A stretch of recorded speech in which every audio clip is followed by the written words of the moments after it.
ক্ষমতা যেন কেন্দ্রীভূত না হয় সেটি সামনে রেখে এগুচ্ছে কমিশন, এমনটা জানিয়েছেন ঐকমত্য কমিশনের সহসভাপতি ডক্টর আলী রিয়াজ। আর জাতির প্রতিষ্ঠাতা ও বীরদের সাংবিধানিক স্বীকৃতি সহ ৬টি প্রস্তাব দিয়েছেন ভাসানী জনশক্তি পার্টি।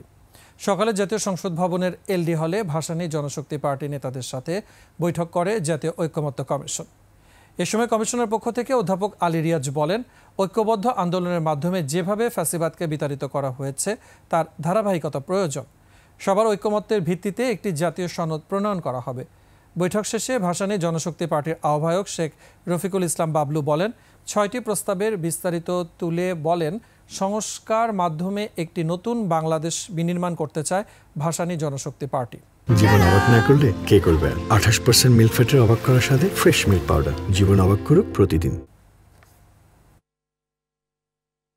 বাংলাদেশের স্বাধীনতার গুরুত্বপূর্ণ স্থপতি শেরে বাংলা একে ফজলুল হক, মজলুম জনতা মৌলানা আব্দুল হামিদ খান ভাসানী, শেখ মুজিবুর রহমান এবং বীর মুক্তিযোদ্ধা শহীদ রাষ্ট্রপতি জিয়া রহমানকে সাংবিধানিকভাবে স্বীকৃতি দিতে হবে 4 ফাউন্ডিং ফাদার নেশন প্রতিষ্ঠা করে। একটি গণতান্ত্রিক বাংলাদেশ, তাদের লক্ষ্য হচ্ছে যেন গুম খুনের শিকার না হতে হয়, যেন নাগরিকের অধিকার সুরক্ষা করার জন্য একটি স্বাধীন বিচার বিভাগ থাকে, যেন একটি জবাবদিহিমূলক রাষ্ট্র ব্যবস্থা থাকে, যেন এক ব্যক্তি তিনি প্রধানমন্ত্রী হন আর যাই হন না কেন আইনের ঊর্ধ্বে উঠে না যান এবং ক্ষমতার কেন্দ্রীভূত না হয়। এই লক্ষ্যগুলোকে সামনে রেখেই আমরা অগ্রসর হচ্ছি।